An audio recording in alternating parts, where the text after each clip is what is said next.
In recent years, DC has struggled to figure out what to do with Barbara Gordon. She started out as Batgirl, a courageous and independent crime fighter that went her own way. At least until the Joker shot her in the spine, paralysing her in The Killing Joke. From there, she rebuilt herself and established her new identity as Oracle, Batman's information broker, and in the years that followed, new characters stepped in to fill the role of Batgirl, like Cassandra Cain and Stephanie Brown. However, following DC's New 52 reboot, Barbara Gordon regained the ability to walk, but as a consequence, felt a bit superfluous as Batgirl. She had grown so much as Oracle that she didn't really need to run around in a costume to make a difference. Realising that Barbara's return may have diminished Cassandra and Stephanie, DC decided to have her partially retire as Batgirl and become Oracle again, which was an okay solution to the problem. But last week, the Batman writers came up with a bold and inventive way of refreshing her character without sacrificing anyone else.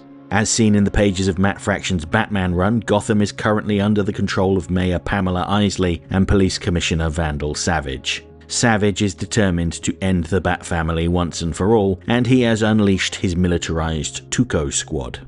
They ran a raid on all known assets of Batman's in order to hamper his operations, but in true Batman fashion, he was one step ahead. He and Barbara Gordon had decided that the only way to defeat Savage was to make him think he had won, and so Barbara deliberately tipped off Savage to her location and let his men arrest her. She was brought before a judge and tried almost immediately, and was sentenced to hard time in Savage's Supermax prison. This is where Gotham's most dangerous criminals are sent, as well as political prisoners that have made the mistake of angering Savage. Barbara's arrest was presented as a noble sacrifice, a way of diverting Savage's attention from the rest of the Bat family, but there was more to it than that, as this issue reveals. Ever since Savage took over, he has been working his way through replacing the legislators and officials that wouldn't bow to his will. Every single one of them suddenly found themselves embroiled in corruption scandals and were sentenced to the Supermax prison by judges loyal to Savage. And wouldn't you know it, these political prisoners have started turning up dead in their cells. Their deaths are written off as self-harm, but Barbara knew these people. Many of them were friends with her father, upstanding, honest and decent people. She believes they're being murdered, either by the inmates or the prison guards, who are made up of rejects from the Gotham City Police Department, people with criminal convictions, or just violent men with no empathy. And boy, isn't that last one a little bit of commentary on current events. There are a lot of people in this facility that have no interest in upholding the law or rehabilitation. They care about retribution. So Barbara decided to do something about it. She and Batman couldn't just walk into the prison. It's one of the most secure facilities on Earth. Well, they probably could sneak in if needs be, but he can't be there 24/7. What they needed was someone capable of defending themselves and the innocent political prisoners on the inside. And that's essentially the premise of this book. You can make jokes about it being Oracle is the new black or whatever, but it's essentially about Batman extending his brand of vigilantism to one of the most corrupt places in Gotham, even if he thinks it's probably a bad idea. Ultimately, he trusts Barbara. It's really important to note that this ongoing series isn't called Batgirl Breakout, it's Barbara Gordon Breakout. She is at the front and center with no costume, no gadgets, and without an internet connection. She has to rely on her wits and her fists. And the cover really demonstrates this concept perfectly. Barbara may be shackled, but she has a smirk on her face. Everything is going according to plan. The only thing she has to figure out is how to navigate the prison to get from the women's section to the men's without being noticed.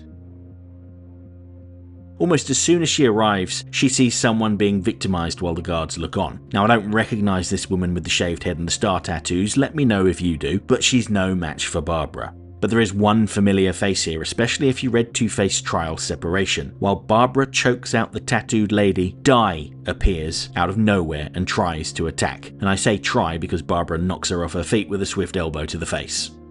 Now, Di is a relatively recent creation. She was a member of Two-Face's Shadow Hand group. She believes that she is the daughter of Two-Face, not Harvey Dent, Two-Face, and is another chance-based villain, although she uses dice to determine her actions, not a coin. Barbara is familiar with her because they apparently met in a hitherto unseen battle during her time with the Birds of Prey.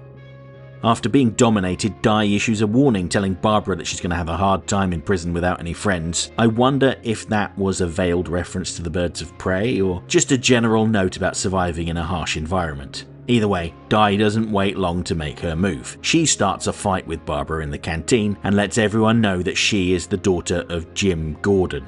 That immediately makes Barbara a target. The Gordons are not popular with the inmates, and they relish the opportunity to hurt the former commissioner through his daughter. Unfortunately for them, this isn't some meek librarian they're facing. Barbara has been trained by some of the best fighters on Earth, and she makes mincemeat out of them. Now, the guards had been watching this all unfold, and they made no effort to intervene. The Gordon name isn't very popular with them either, and one of the guards lets her know that her father had sent him to prison a few years ago, and now it's her time to suffer. As he escorts her back to her cell, we can see that there are bunks, so she could have a cellmate, but for now she is alone. At least, she's alone for a few moments before she's ambushed by something monstrous sounding. We don't get a look at whatever has pounced on her, but it's clear from her expression that they're unconventional looking. A quick look at the cover for issue 2 shows us a Grim Reaper-looking monster chasing Barbara down the halls of the prison. Is this a literal representation of what she saw? I have doubts. I think a hideous figure like that coming out of the shadows would have made a very compelling cliffhanger, and the fact that we only see a generic silhouette suggests that we'll see something else. Maybe it's her cellmate who just wants to introduce herself, or maybe it is a really scary beast that Savage has been using to kill off the people that irritate him. We'll have to wait until the next issue to see. And I will be picking it up. This is a nice companion piece to Matt Fraction's Batman run, which I'm also really enjoying right now. I really appreciate how they've given Barbara Gordon a purpose outside of someone generating intel or offering tech support to heroes. At the same time, she doesn't overshadow any other characters, and I always appreciate a good reference to Two-Face, even if it's not him directly but his delusional sidekick / daughter. Did you read this comic? If so, let me know what you made of it in the comments below. Now, time for something a little different. Okay, so I'm joining you on camera, so you know I'm going to be talking about something serious, but don't worry, there's nothing bad at all. Now I have my notes in front of me to make sure I don't get any of this wrong, so apologies if I end up looking off screen like that and it looks weird. Sorry, I've got a really bad sieve memory. Anyway, so I want to talk to you about some of the changes that this channel is going to go through. As I said, don't worry, they're all good. I pay really close attention to the analytics on my channel, and I can see exactly when people drop off the video, and it's almost always during my end segment.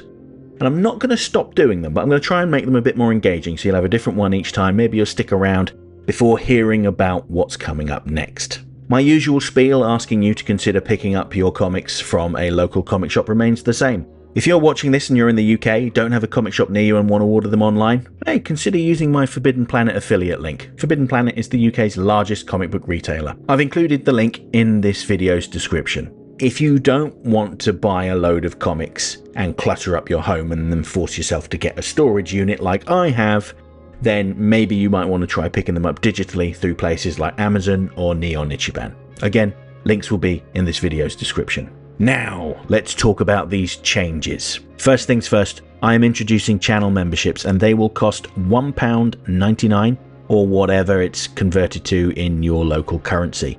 And I hope you like the name I selected, but we're going to be called the Back Issue Brigade. This is completely optional and for those people that just want to hear more content from me. I'm never going to put my Absolute comics behind the channel paywall, because I know that's what most people are coming here for. What I am going to start doing is offering channel members the chance to have a say in what I talk about. So I will put up a monthly poll where you channel members will get to vote on the comic that I talk about. The first poll is live now, and the options are, I'm just going to read these off the screen so I don't get it wrong. Paul Dini's autobiographical comic Dark Knight, Batman, The Long Halloween, Marvel's The Ultimates, the first one by Mark Millar and Brian Hitch, and a separate video I teased on my community post where I talked about how Batman writers in the 1950s seemed to recycle ideas from the Black Hawks, things like Catman and Mr. Freeze. These videos will remain members only for the foreseeable future, but I do reserve the right to switch some of them over to being public as a way of advertising the channel perk. So join the channel now to help me build out a library of content. Next time, I'll be back later this week to talk about Absolute Green Arrow #1, which picks up after the Absolute Evil special, where Oliver Queen was brained by Hawkman after he tried to fight back against the corporate elites. Now a shadowy figure in a green hood and armed with a bow and arrow is murdering those same elites. And after that we'll talk about Absolute Flash 15, where Wally West and Linda Park start their search for Ray Palmer within the ruins of Star Labs. Hope to see you then.